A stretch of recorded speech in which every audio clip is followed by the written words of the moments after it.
Hey, everybody, and welcome back to the Blessed and De-Stressed Summit. I'm Lynn Gaudio, your co-host, along with Emily Fisher-Bunker, the other co-host, as you know. And we are so thrilled to have, back by popular demand from our other summit, Cece Doucette. Cece is a technology safety educator, got to get that right, co-founder and education services director of the international nonprofit Wireless Education, and Director of Massachusetts for Safe Technology. Cece was with us in our last summit, the Immunity Blueprint Summit, and I have to tell you that we got so much feedback from so many people about a lot of speakers, but every single person that reached out to me was blown away by Cece. And not only is she wildly intelligent, she's very articulate, but she can convey complex matters in a very understandable way that you can grasp. So you're going to be blown away. So get ready. So without further ado, Cece, welcome back. We're so thrilled you are here. And if you could just give the viewers just a little bit more about your background and how you got, interested in this line of work. And we're so glad that you have. Well, thank you, Lynn. I'm humbled and I hope I can live up to that introduction. So yeah, I'm a technical and professional writer by trade, and that's what I thought I would be doing at this point in my career. But about 8 years ago, I had been raising funds for our schools to bring in what we were hearing about, this 21st century classroom, and how our kids were going to need to have wireless infrastructure and iPads and Chromebooks and all this other new technology. And our little town didn't have the budget for it. So we jumped in and started doing fundraising. And I did that for a lot of years in my community. And then one night at book group, my girlfriend, Wendy, who's an electrical engineer, tipped me off that there could be something up with wireless and biological health effects. And, I'd never heard anything like that. So I just kind of made a mental note of it. And then not too long after, I read something that inferred the same thing. And I thought, oh my goodness, if there's anything to this, I want to know, because I've literally spent years bringing this into our kids. So if you do a cursory search and say, is Wi-Fi safe? You will indeed find studies that show no harm. But if you go beyond that and really start pulling up the peer-reviewed scientific literature, that's where you get to the truth. So that's how I fell down the rabbit hole with this issue. And, once you know it, you can't unknow it. So I've really done everything I can think of to help educate others and to get us to move the needle to safe technology, because the message is certainly not no technology. We love our technology. We love everything that it allows us to do. But it's high time we learn to use it safely, and it's not that hard. So if you'd like, I can share with you the information that I started finding when I started digging around. Okay, so what I learned, and again, I'm not a scientist or a doctor, but there's something called the electromagnetic spectrum. And this has to do with wavelengths of energy that are coming at us. And that's how our data gets to us when we're using wireless signals, is it gets pulse status at many cycles per second. So down at the very low end of this spectrum, we had things like, they call them extremely low frequencies. And that's what we used to have for radio and television, which by and large were safe for us unless we happen to be right under the broadcast tower or right under high voltage power lines. But with distance, we seem to do all right with that. And that was a rolling continuous sine wave. Then when we got into digital technology, they started putting a different wave on top of that carrier wave. They started putting a square wave, which carries our data in packets in these spiked erratic pulses of microwave radiation. And so when we look at this spectrum again, and we start looking at the microwave segment, that's where we have things like radar, because that's how this technology was first developed. It was developed for our militaries as a warfare weapon, right? So radar, and then we started using it in the commercial space for cell phones, cell towers, utility smart meters, the microwave oven, which, we know cooks things and heats things up. And then everything that we've adopted that's Wi-Fi, baby monitors, gaming devices, all these Chromebooks and iPads that we're sending the kids home with right now for unprecedented levels of microwave radiation exposure with no information on how to use this technology safely. So we know up in the higher frequencies where we've got the sun. Closer? Sure. Yeah. Oh, great. Can you see that? Yeah, that's better. So up in the higher end where we've got the sun and we've got X-rays and we've got gamma cosmic rays, we know we would never leave ourselves or our children out in the sun for hours and hours and hours and hours and hours on end, right? We know at the other end of it that we wouldn't leave ourselves under high voltage power lines. So whatever made us think that we could stay in that middle section and have no harm. Well, once you look at the science, it becomes very clear that there's a lot of harm. So as I began doing my investigation, I came across a compendium of scientific literature that's called the Bioinitiative Report. And in 2014, they did a summary for the public, which I found to be very helpful.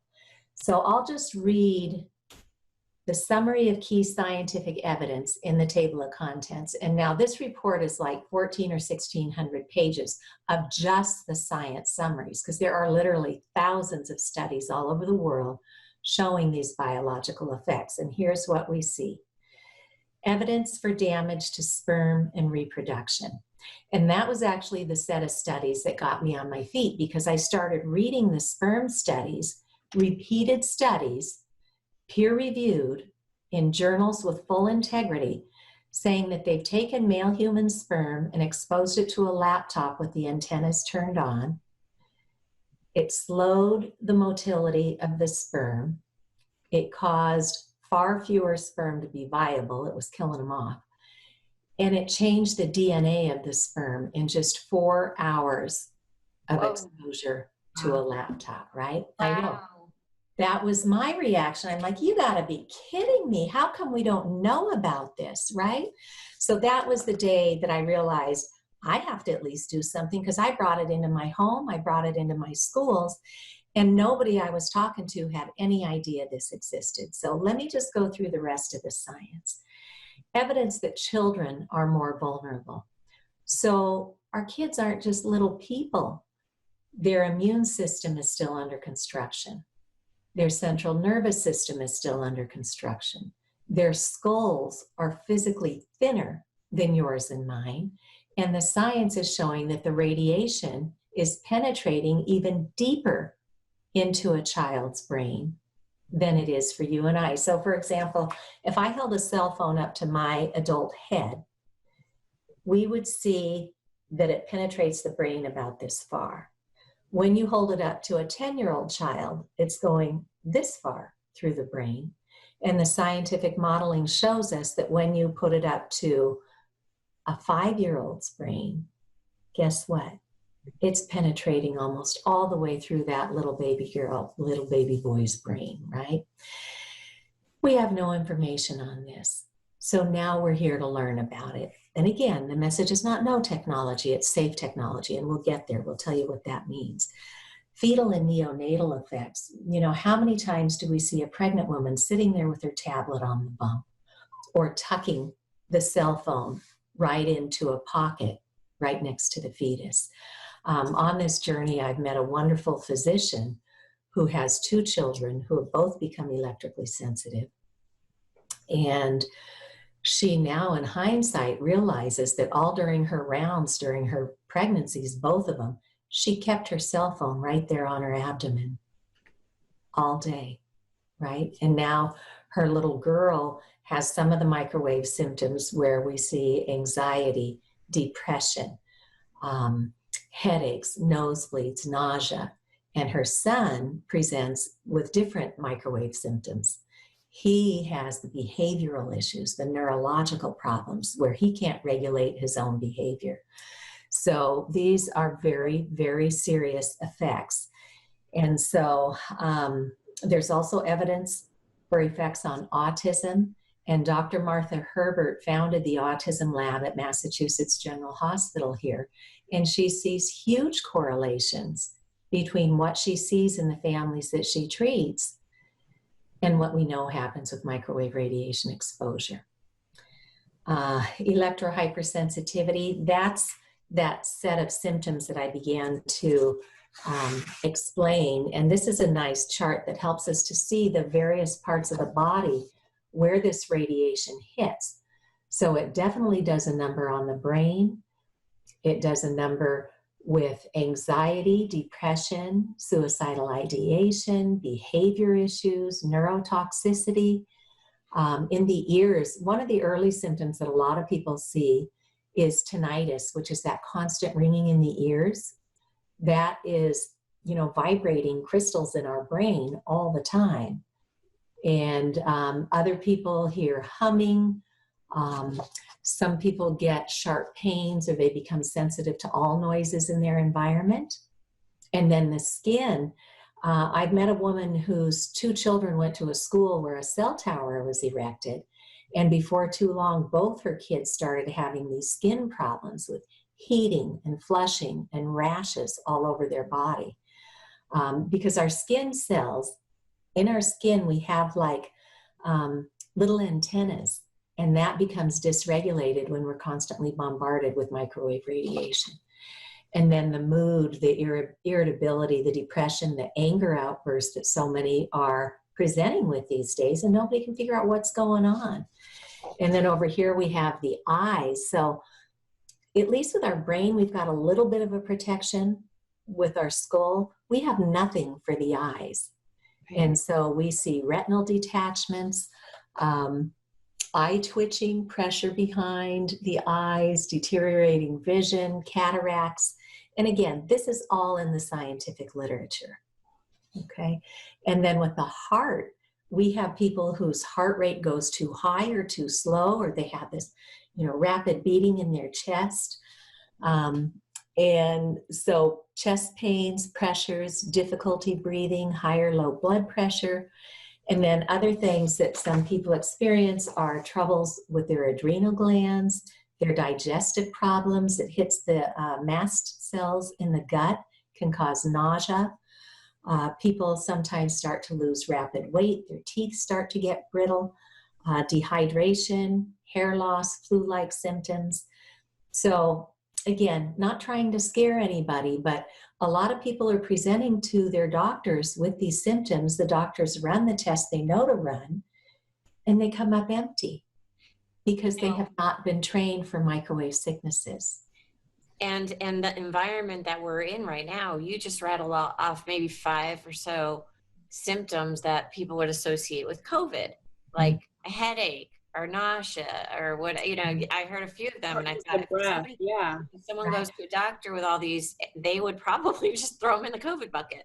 Right. But, it makes sense because we know scientifically this hits the central nervous system and the immune system especially hard. And one of the things that we need to pay attention to is that in Wuhan, China, where we first started getting reports of COVID-19, by November 1st of last year, they had become a smart city, and they had turned on 10,000 of these new 5G small cell antennas at close range on their population. So literally on lampposts, on the street, outside of people's homes and offices and schools. And so now you've got a population that has been exposed to an immunosuppressant. And then you have a virus come in on top of that also hits the immune system.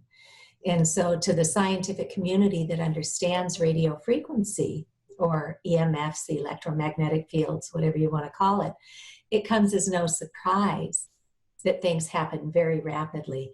And we know scientifically that this radio frequency can cause cells to replicate more rapidly, including virus cells.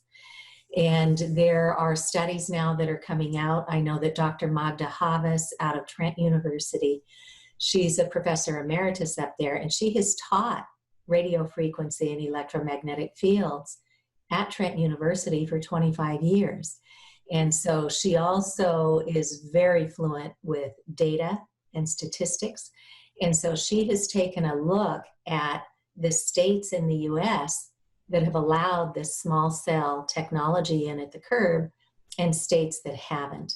And in her earlier analysis, I think the numbers were there were 95-ish% more cases of positive COVID-19 in the states that are bringing in this technology at the curb, and 126% more deaths. Wow. So she, a couple months later, regrouped on the data analysis, and then she wrote a paper that is now today under peer review. By the time this summit airs, Dr. Havas's paper might be out.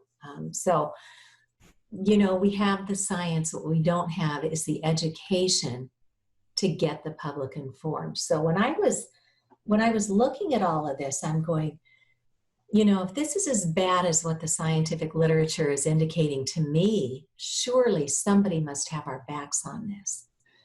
But this was back in 2012, 2013, and it wasn't until 2015 that Harvard University's Law School Center for Ethics, the SAFRA Center, put out this incredible report called Captured Agency: How the Federal Communications Commission is dominated by the industries it presumably regulates.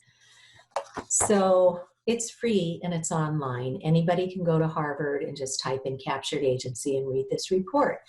And when I read it, I was like, oh, this is big tobacco all over again. And that's what this report is likening the big Wi-Fi industry to now. So if you can suppress the evidence of harm, which they do very effectively because most of our mainstream media is either outright owned by the telecom companies and their parent companies, or their advertising revenue is so potent that the mainstream media executives cannot afford to bite the hand that feeds them. So if you can suppress the evidence of harm, if you can do your own studies under conditions that would deliberately show no harm, and if you have the lobbying power to get laws put in place to protect your interests instead of the public's interest, and if you can wage all these campaigns to make everybody think this sexy new technology is what everybody's got to have, then you win, right? So that's where we are today. The industry, when they brought this to market, they tested it on Sam. This is a specific anthropomorphic mannequin that we can call Sam. Well, he's a mannequin with gel in his head, and he's based on 90th percentile military fitness for a man, adult male, 220 pounds, 6'2", with gel in his head, which has nothing to do with a brain or any other biological system. So what they did is they put a cell phone up to Sam's head, or near his head. They actually put a spacer in there, and said, how much heat in a half an hour would it take to raise the temperature in Sam's head? So they came up with a number, and that's all we have. How much heat in a dummy does it take to raise the gel? Has nothing to do with children or fetuses or the elderly or those with an existing health condition. We have a plastic head. And this is relied on by everybody. This is how the FCC set their guidelines. Did they talk to doctors? Did they talk to scientists who specialize in microwave radiation? No. They deferred to the IEEE, which is the very well regarded Institute for Electronic and Electrical Engineers, right? So the engineers set the public health standards. The FCC has no public health expertise. They don't have anybody on their board with that expertise. So what do? They point to other captured agencies in our own government to say, oh yeah, it's fine, keep doing what you're doing. And in fact, our own, so again, timeline-wise, I started looking at this in 2012, 2013. By 2014, I had gotten enough of our town's attention, our public schools' attention, that we became the first public school district in the United States to even have this little sign hanging in our classrooms that they published and called Best Practices for Mobile Devices. And they tell us to turn off these devices when not in use, turn off the Wi-Fi when we're not using it, and always put the device on something other than your lap. Put it on some other solid surface and keep your distance from it. So what happened here is when they read the legal fine print that comes with all of our devices, they realized they had legal risk exposure. So anybody who's with us today, let's just take a moment and show you what that legal fine print looks like. So if anybody has an iPhone, for example, take that out and go into settings. And this kind of information comes with all of our devices, but I know right where to look for in an iPhone. So from settings, scroll down just a little ways and hit general. If it's an older phone, up at the top, hit about. If it's a newer phone, from general, go all the way down. And if you're at about, go all the way down. And near the very bottom, probably second from the last, you will see legal or legal and regulatory. So when we get down to legal or legal and regulatory, and again, the way to remember to get there is once you're in settings, it's general, about, legal, or just general to legal. And just remember the acronym GAL, like this gal in the summit taught us how to find this. So general, about, legal, or general and legal. That brings you down to a menu inside legal. And at the bottom of that little list, you see RF exposure. When we hit that, we see that that's radio frequency radiation, or radio frequency energy, as they call it. But it's really two-way microwave radiation. And in that legal fine print that we've been carrying around with us for years, it says this device was tested at X amount of distance from the body, right? So if you exceed that distance, you may exceed the FCC limits for public radiation exposure. And again, those were never safety tested for biological effects. It also tells us in that legal fine print to use a hands-free option like a headphone or a speakerphone. But they don't tell us why. So that device now has 5 or 6 separate antennas in it that are constantly pulsing this microwave radiation to make or maintain a handshake with the nearest cell tower or router. So right now, that one device has a cell antenna, a data antenna, a Bluetooth antenna, a Wi-Fi antenna, a locator antenna, and by now a hotspot because they're kind of using us as their network. Nobody realizes that there's 6 separate antennas bringing this radiation at us all the time. And it's the same thing with the laptops, with the tablets, with the wearables.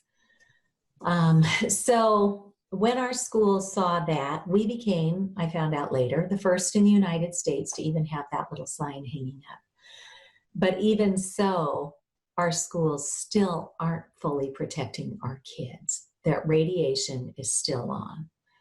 So then I went to my schools and said, well, what happened? When I first saw this, it said best practices for Wi-Fi safety. And when I was at the school training on this, they never actually told the teachers that this is two-way microwave radiation that's particularly harmful to pregnant women, and we know we have a lot of pregnant teachers on our school campuses. The elderly, we know we have a lot of teachers headed into retirement, and children. So, you know, I spoke to our school superintendent about it. He said, honestly, all I can do is what the school committee commissioned me to do, and that was to do this training and to hang up those signs. So I said, but can't we tell the parents, even if they just knew to turn everything off at night, then their bodies would get a break and we can do proper cell repair and regeneration during the sleeping hours. But if we leave these antennas transmitting all night long, here's what happens. In the wee hours of darkness, the pineal gland in our brain is meant to release melatonin. Melatonin then goes in and not only helps to regulate our sleep, but it helps to escort the toxins from the daily debris out of our system. Well, now our brain sees this light energy form pulsing at millions and billions of cycles a second all night long, and it thinks the lights are on. So it doesn't get to that wee hour of darkness where it would release the melatonin. So now we're disabling our own body's mechanism for cleanup and repair. This happened back in 2014. And then in 2015, that's when Harvard's Law School Center for Ethics came out with that report. And I had then been meeting with my senator because she and I served on our local education foundation together. And we worked really hard to bring all this technology in. And I had a hunch she had no idea this problem existed. So I met with her in her local coffee hours. And by then I had bought a device that would allow me to measure this invisible toxin. Because, you know, today with COVID, we all get it. There are invisible toxins out there. We can't see them, but they're there and they're doing their damage. Same thing with like carbon monoxide poisoning, right? We don't know until we're so saturated in it that we're in trouble. So fortunately, there are scientists who have built equipment and engineers that allow us to measure these invisible frequencies that are coming at us all the time. So this is called an acoustimeter. And when I turn it on, if there was no radio frequency radiation in my space at all it would do would crackle to signify it's working. When I turn it on, if it's in the green, that's where the science is still investigating what the biological effects are, because there's never been a safe level of microwave radiation in the scientific literature. When it goes into yellow, that's where all those symptoms of electrical sensitivity or microwave sickness start coming in. The headaches, the insomnia, the nosebleeds, behavior issues, anxiety, depression. When we're up in the red, we literally have thousands of studies showing this is linked to DNA damage, to cancers for children and adults, to infertility, to autism, to early onset Alzheimer's. So I showed my senator and her district director the exposures from their devices. And see here, we barely get a reading in my house because I have all the technology I need, but it's completely hardwired and I'm not on the go. So why would I even need a wireless signal, right? And that's only part of the good news. You can do this in your own living environment, but once you hardwire, you get a much faster signal. You get a much more reliable signal, and your data's not flying through the air, so your security is much, much better. So that was in 2014 that I met with my senator. She put me with a lawyer in her office because she's looking at me like, what, really? And I'm like, yes, and nobody knows. And just like with, you know, cigarettes, drugs, alcohol, gambling, pornography, adults will do what adults do, but everybody deserves the right to know. So she introduced a bill on my behalf. I was told by others in Massachusetts, a bill never goes anywhere the first session that it's introduced. And others would tell me if it comes in under my name, under constituent request, that's like a red flag that among the thousands of bills our legislators have to get through every 2 years, they probably don't need to pay attention to it. So I'm like, okay, but it's better than what we had before, and I can't think of anything else to do. So I, thought, well, our legislators clearly don't even understand this issue exists, so let's bring the experts to them. So I created a little template, and my bill went to the Joint Committee on Public Health, and I put in all their email addresses, and I included our governor, I included our Department of Education, I included our Department of Public Health, and others at the state level who should really be in on this conversation. And my bill was actually reported out favorably by the Joint Committee on Public Health. And I'm like, all right, does that mean we get to, do some education and tell the public? And then it was like, well, no, now it goes to the next committee. And at the next committee, my bill got bundled with, I don't know what else, 50 other unrelated bills that the whole lot of them were sent to study, which means they go to the graveyard for the rest of the session. So, and then we were congratulated, congratulations, a bill never moves in Massachusetts. You should be so, I said, but we haven't told the public. We haven't protected our kids. So I said, so what happens next? And they said, well, come back at the start of next session. Senator Spilka will look at what's being requested in her district, and then she'll decide what she's going to introduce. And I thought, okay, well, I guess if that's how the system works, I'll do it. So I come back, and they said, oh yeah, we just met on everything coming out of her district, and she's actually going to reintroduce your bill, and this time she's going to sponsor it directly herself, because we had gotten enough legs under it the first time. I thought, cool. So once again, we rallied the scientists, the doctors, the people in Massachusetts and around the country and around the world who have become sick from this toxic exposure. And once again, it was reported out favorably, and it didn't get sent to study last session, but it did time out at the end of the session. So this session, we brought it back. And you guys don't want to hear this. Same old story. We got it through the first committee. Right now it's sitting with the second committee. And now we have a pandemic and racial justice movement that both of those really need full attention on.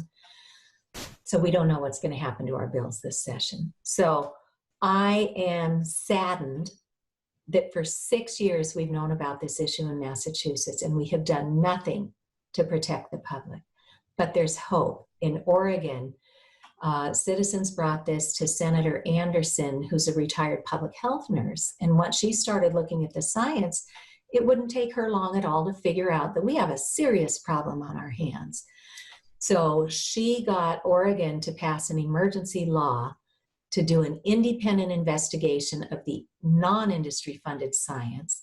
And the Oregon Health Authority is right now doing that investigation, and they will report out, especially as it impacts our children in schools. And then in New Hampshire, there was a constituent there who came down to New Hampshire for a screening of this really amazing film called Generation Zapped. Anybody can get this online for just a couple dollars, or if your public library subscribes to a film service called Canopy with a K, Canopy, you can just use your library card to sign up for Canopy, and then you can watch Generation Zapped for free through your library. You get to watch one free, really good film a week through Canopy. So this woman comes down to a screening we did here in Massachusetts of Generation Zapped, and she had been near to her deathbed. She'd been to her regular doctors, all the specialists she could find, spending tens of thousands of dollars out of pocket, trying to figure out why she can't get her health back, until somebody finally tips her off that it sounds like she's become electrically sensitive. And then you go to find an environmental health doctor who knows what tests to run. So when her state rep was running for his seat again, he knocked on her door. She invited him in and educated him on radio frequency and wireless exposures. And he listened. And he's an engineer, and all of our engineers and physicists and technologists have only been trained that you have to have heat, like the FCC did with SAM. You have to have heat to have harm. So Rep. Abrami, being a good public servant and a curious engineer, went and did the deep dive and had this major wow moment, like, wow, what are we doing? So Rep. Abrami wrote a bill. Deb Hodgson, who's the constituent up there, introduced him to me. I took a look at his bill. And then they jumped in his car from New Hampshire, drove down to my kitchen table here in Massachusetts, and we spent the afternoon helping him to connect the dots on what this technology is doing when we use it wirelessly. So he went back, and I didn't know it at the time, but he beefed up his bill and he put all these amazing things in there, like, why does the FCC allow 100 times more radiation to our public than other countries do? Why does the FCC continue to ignore the science that shows there is great harm at the non-thermal level? And why do the insurance company, why is that fine print in there that nobody knows about? Why did the insurance companies like Lloyd's of London already put exclusions in their policies that they will not cover damages from EMFs or radio frequency or whatever you want to call it, the wireless radiation. The insurance industry has known for years that this is a leading risk. So when our towns sign these contracts that say, sure, we'll take your money and let you put up antennas in the public access way, they have no idea they're assuming the legal liability for damages, right?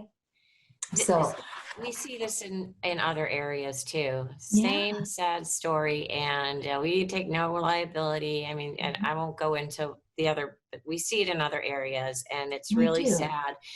And I started to interrupt, but as you're talking, I'm thinking, I know that there's going to be lots of this 5G technology rolled out, and we know it's harmful. I mean, and and I want to get back into, how it impacts what are the short-term and long-term effects on our nervous system, et cetera. Yeah. But is it getting, as the rollout, can it be stopped? Can it be delayed? What? Delay your town as far as you can. So a couple of really good things have happened in the last month or two. First, there was a grandmother in Easton, Connecticut, who got wind that there was going to be a small cell antenna put up somewhere near where she lived. And she's like, well, what is that? And she's not a technologist or a doctor or a scientist. She's a citizen and a mother and a grandmother. And she's like, well, what do we know about this? So she starts doing the research and she's going, you got to be kidding me. They can't put this up in Easton, Connecticut.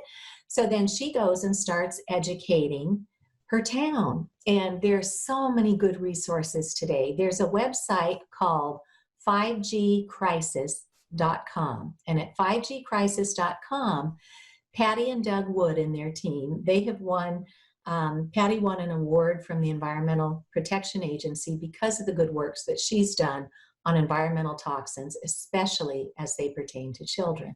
So really good, smart, clear-thinking environmental advocates that put up 5gcrisis.com. And they have a whole toolkit in there to help you learn for yourself, to help you educate your friends and neighbors. They have a letter you can give to your neighbors. Hey, let's get together and talk about this. Let's watch this film, Generation Zap, together and see what we think, right? And then they've got signs you can put up on poles where they're likely going to put up a 5G small cell antenna. They've taken best practices from around the country where you can present your town with a sample ordinance to say, hey, let's take a look. What do we have as a town in our bylaws for wireless communication facilities? What are we allowing the industry to do? And are we as protected as we legally can be? Most towns aren't. There's a town here in Massachusetts called Wayland that when the first cell towers were coming out, they had some pretty astute citizens who understood that this is toxic. So they had a lawyer in town who pro bonoed, and they fought the telecom industry. So the town of Wayland has one cell tower. That's it. And they got a 900-foot setback, which means that they cannot put a wireless communication facility, a cell tower, within 900 feet of people's homes or schools or other sensitive areas in the community. 900 feet is really good. Some towns don't have anything on their books. Some towns might have 200 or 300 or 500. So let's take these best practices and do what other communities are doing to protect themselves. So there's a good template there. Some of the legislation that we've done, including Rep. Abrami's bill, has been boiled down into a template that you, every one of you, can take to your state legislators, to your senators, to your governors, to your state representatives, to your federal US legislators, and say, look, you're not protected. I'm not protected. Our children aren't protected. We need to fix this and quick. So 5gcrisis.com has an excellent toolkit for everybody to join the conversation. And that's what that grandmother in Easton, Connecticut did. She used those tools. She educated her town. And they decided to put forth a cease and desist order on these small cells. And Easton, Connecticut passed this piece of resolution that they don't want these small cells in their community until it's been proven and tested for biological safety by independent resources, not by the industry, because we know what they'll do. So that just happened in the May-June timeline. And then just this past week in Hawaii County, which is on the Big Island of Hawaii, they just passed a resolution to ban 5G. And they had already worked really hard. And again, this is just citizens coming up to speed, getting educated, using that knowledge to diplomatically and politely work with their town legislators, because our town legislators, by and large, are really in the dark on all of this. And first, Hawaii did what they do, got citizens involved, and then put pressure on the utility companies in Hawaii, because these utility smart meters are another thing that we all need to be very concerned about. They're putting on our homes these meters to capture our usage for electric, for gas, for water, and for some of us solar. These smart meters, if they're, or any digital device, is sitting there pulsing many, many times a minute. I just went and measured the electric meter that's on our home. It pulsed 12 times with this spiked red pulse, 12 times in 1 minute. And you do the math. And that's what's happening day and night. And there's no regard for whether they're sticking these things on your house right where you've got a wall. Maybe you've got a pregnant woman on the other side of the wall sleeping, trying to sleep. Maybe you've got a child. Maybe you've got somebody with a compromised immune system already. Maybe you've got an elderly person whose cognitive abilities are already a little bit on the decline. And now we know this does a big number on cognitive ability too. So Hawaii, when they put pressure on the utility company there, they decided that they would do their utility meters by opt-in. So they can't just come and unilaterally put these on your home. You have to opt in. So you have an opportunity for informed consent. So that was a first that I had heard of an opt-in. Here in Massachusetts, we're just trying to get an opt-out because people are sick from having these meters. I was talking with a woman here the other day where her bedrooms are. On one end of the house is the electric smart meter. On the other end of the house is the gas meter that's now pulsing. So from both ends, both of her bedrooms are getting clobbered. And she's now in a position, if we don't pass legislation that forces our utility companies to give the public to at least opt out until we get to safe technology, she's going to have to sell her home and move somewhere else. That's what she's doing. She's shopping for a new home right now because she can't even safely live in her own house anymore. Well, in the new home, if it's a new home, it might have that same. So she. Yeah. Wow.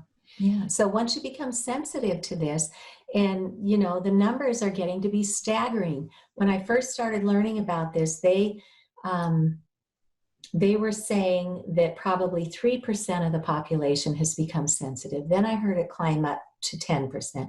Then I started hearing 30%. Now I'm hearing 50% or more.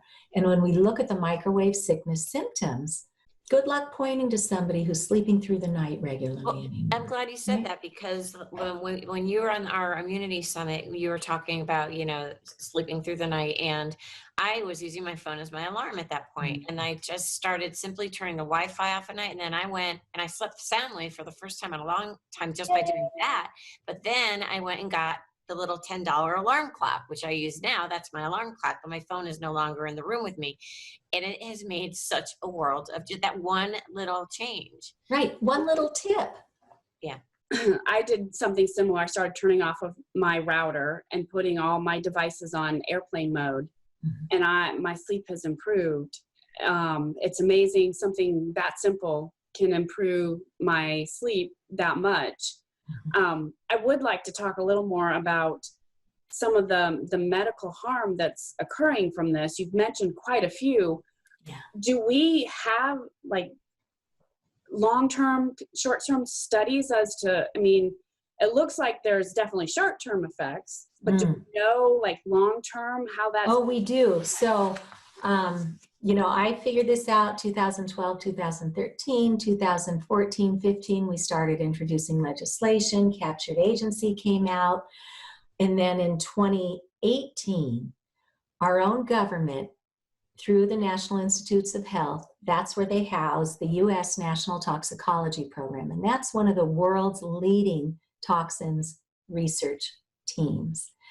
They began a study over 20 years ago, expecting to prove that cell phone technology was safe, right? That was the premise that they went in with. After doing their study, so remember we talked about that thermal effect where you have to have heat to have harm. That was the assumption of the day. What they did is they used these rodents. They used rats and mice because it's unethical to use humans, right? We use the rats and mice because what happens to their biological cells happens to ours as well. So they went in expecting to prove this is safe. So what they did is they went in and they found where the threshold is with these rodents where heat starts coming in. And then they conducted the rest of the studies at the non-thermal level. So they weren't involving heat, and could there be any harm? They wound up doing an unprecedented 3-day peer review with experts from all over the world. They testified with the NIH.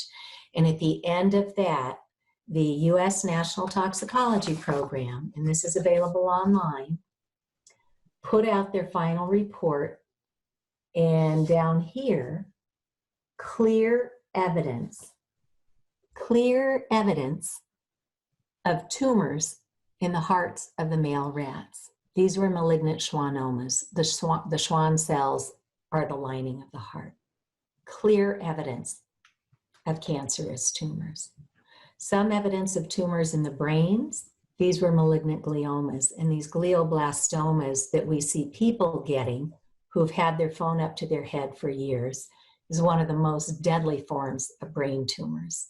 Some evidence of tumors in the adrenal glands of the male rats, and then female rats and mice. There was some additional evidence that's equivocal, where they're still going to study some more to see what's happening here. So we need to know that clear evidence is the highest categorization they can give, right? Clear evidence of cancerous tumors and DNA damage. $30 million study. The industry will spin it, oh, that's just one study. You need to have multiple studies to prove anything's real, right? This just keeps buying them time. Well, right on the heels of the U.S. National Toxicology Program study, the Ramazzini Institute in Italy, which is another large research independent group, they came out with another large study that corroborated everything that we found. So we don't need more science. We need public education and public policy to protect the public. So one of the things that we learned from Martin Luther King Jr., he was talking about when change happens, it comes through 3 channels. First, the public becomes informed and speaks up. That's our democracy, right? Second, it gets settled in the courts. And third, public policy eventually catches up. So we have a lot of irons in the fire for all of this. We have excellent resources today to educate the public. I had the privilege of helping to establish a nonprofit out of Europe called Wireless Education. And we've taken this incredibly complicated issue and we've distilled it into half-hour courses that anybody can take online for less than the cost of a movie ticket. There's a schools and families course. So we literally have the training built to train an entire school district in a half an hour. We've got another course for the corporate work environment that's less than $25, which is unheard of for corporate training. Again, in a half hour, they will learn the science, the risks, what other countries are already doing, because France has a national law that you cannot have wireless around kindergarten, preschools, nursery schools. You just can't. And in the upper grades, children under 16 are not even allowed to bring a cell phone to school. And at that, the wireless is only turned on when it's absolutely necessary. And what do? We have a pandemic and we're handing out Chromebooks left and right to our kids whose parents are just swamped with trying to figure out what they're doing for work. So they're letting the kids have excessive screen time with no technology safety information. Cece, I have a question. I have two questions. Mm-hmm.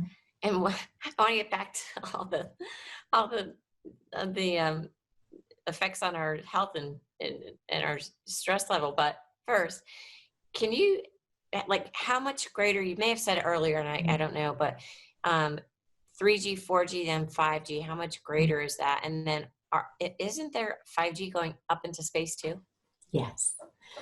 So G just means generation, right? 2G was when we had, 1G and 2G, we had these bricks of phones, right? Mobile. 1G was probably even used for military installations and stuff where they're doing their communications. 2G was the cell phones. 3G, we began to do a little bit of texting and stuff. And then as we got up into 4G, we could then start doing some internet, right? We could start using it more as a computer. And but how and many we could times longer is it from 3 to 4 to 5? So the other antennas never really went away. So we've been adding on to it, right? And so what this 5G is, or 5th generation, or 6G, or 7G, whatever. So when we looked at that microwave radiation spectrum, and we look at these wavelengths, as we go up, the wavelengths get smaller and smaller. And in order to convey signals for wireless technology, we're using this stuff. Well, we've pretty much maxed out the usage and the profitability on these longer waves that we were using for 3rd and 4th generation technology. So what's left are these crummy little millimeter waves down here. So the industry is spinning it that these millimeter waves will carry vast quantities of data, allow us to do really fast downloads, allow us to have things like self-driving cars and smart cities. But right now, 5G can't operate on its own. It still needs the backbone of those larger waves because they are what can get into our buildings to reach you inside, right? Reach your devices inside. So 5G still needs all that existing infrastructure. And, we started with those macro cell antennas, the big cells, those big antennas we see. We started with those 300 feet up in the air in an industrial park. They were nowhere ever meant to be near people, right? And then they started encroaching. If you can make it blend in with the environment, if it looks aesthetically okay, then they can start bringing them closer to where we are, because now they've oversold everybody on their cell phones. So now they need more antennas to carry all those subscriptions that they've oversold on, right? So with 5G, these dinky little millimeter waves can carry vast quantities of data, but not very far. So the industry solution is more cell towers, but now they're calling them small cells. Well, they might physically be smaller, but they come with a refrigerator-sized box or two on the ground somewhere that is the backup and the power and the battery and everything for that. So their idea, in order to make 5G and the Internet of Things, or IoT, the Internet of Things, in order for that to fly, they now want to put millions of these small cells everywhere. Every 2 to 12 houses inside your neighborhood and mine, at the curb, in the public access way, literally 15 feet from your bedroom window, you're going to have a cell tower. And where it's not profitable for them to put these in dense areas like cities and big towns and stuff, in order to reach the rural areas, what they're now doing, as you said, Lynn, is they're getting licensing from our corrupt FCC to hang satellites from the sky that will beam down this microwave radiation. So we are literally going to be blanketed all around the world with this microwave radiation, with no regard for what it's doing to our health or our planet's health. And now think about those little millimeter waves, right? It's about the same wavelength as our pollinators, our insects. and it overwhelms them. So when we think about bee colony collapse, certainly the chemicals with the neonicotinoids are something we should all be avoiding. And we know that it's harming our pollinators. But now we also have scientific studies showing that all of our birds and our bees and all of them have their own electromagnetic field navigation system that's meant to be in sync with the electromagnetic field of the Earth. And now we've got all this man-made electrosmog pollution going on, and it's dysregulating the navigation systems of all of our little friends, right? Ugh. So when they did some testing of 5G in The Hague in the Netherlands, they had hundreds of birds literally drop dead out of the sky during the 5G testing. We now have bees. We have studies showing that when you put a cell antenna near the beehive, the bees go and they don't come back. So we need to really get on this and get on it quickly. And again, we have great tools to teach with, but it takes each one of us plucking up the courage, because I'll tell you what, I never thought this is what I'd be doing today. Right. But one person can really spread some good information. And then just like Easton, Connecticut, one grandmother got that town to do a ban. And it's because she started talking to all her friends, and they put up a Facebook page, and then others started tuning in, and it just grew out from there. And the same thing in Hawaii. On last week in Hawaii County, they voted a resolution that would ban 5G until it can be proven biologically safe by independent experts. So don't let anybody tell you, because the industry is telling your towns right now, there's nothing you can do. The Telecom Act of 1996 says if there's any concern over environmental harm, you have no legal recourse. And so that's all our towns have heard. It's like we're in a computer. Mm-hmm. Like with all the 5G going up into space, I feel like we are like literally in a computer. And talking about electromagnetic fields around each of us, around things, species in nature. What about the Earth? That's going to get disrupted. We're probably going to see more quakes and more different weather systems and yeah, we can't mess with the Earth's energy. Well, we are messing with it. I know. So we either use our voices or we sit back and wait for someone else to fix it, and good luck. Cece, this has been just an amazing discussion and so much good information. And we're going to have you back, because we don't want to overwhelm our viewers with this information, and we definitely want to share as much as we can. So thank you. I've got a lot of questions. So do I. So thank you for being with us today, and we look forward to continuing the interview. You're welcome, and I look forward to continuing the discussion too. Thank you so much for this opportunity to share information with all of your viewers, and we'll get there. Yeah. One choice at a time. We'll have safe technology. That's right.